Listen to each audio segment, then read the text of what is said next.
পকোড়া বা কাবাব, চিকেন কাবাব কার কার খেতে ভালো লাগে বলো তো? শীতকালের এক রাত্রে হোক বা স্ন্যাক্সে হোক, এক কাপ কফি যদি এর সাথে থাকে তো ক্যা বাত। মানে এরকম যদি সুন্দর একটা প্রেজেন্টেবল ঠিক রেস্টুরেন্ট স্টাইলের যদি কাবাব পাওয়া যায় তো দারুণ ব্যাপার হয়ে যাবে, তাই না? আমি সুদীপ্তা, তোমরা দেখছো আমার চ্যানেল হ্যাপি সোয়াগ। আমি এখানে নিয়ে নিয়েছি এই 200 গ্রামের মতো বোনলেস চিকেন।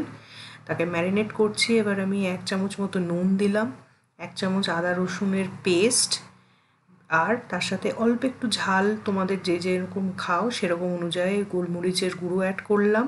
আর একটু কালারের জন্য আমি অ্যাড করলাম রেড কাশ্মীরি মির্চ পাউডার। এটা অপশনাল, তোমরা স্কিপ করতেই পারো।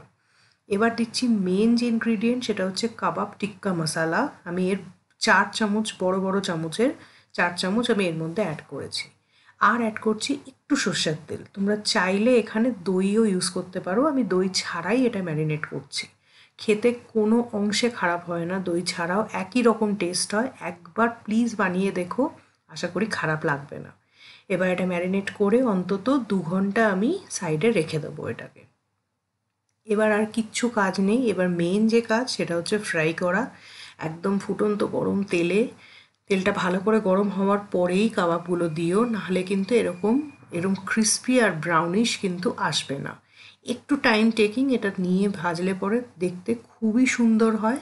তারপরে একটা সার্ভিং ট্রেতে একটু পুদিনা পাতার চাটনি আর একটু স্যালাড দিয়ে সার্ভ করে দেখো, নিমিষের মধ্যে প্লেট বাই প্লেট উঠে যাবে। আর এর সাথে যদি চা বা কফি থাকে তাহলে তো আর কোনো কথাই হবে না।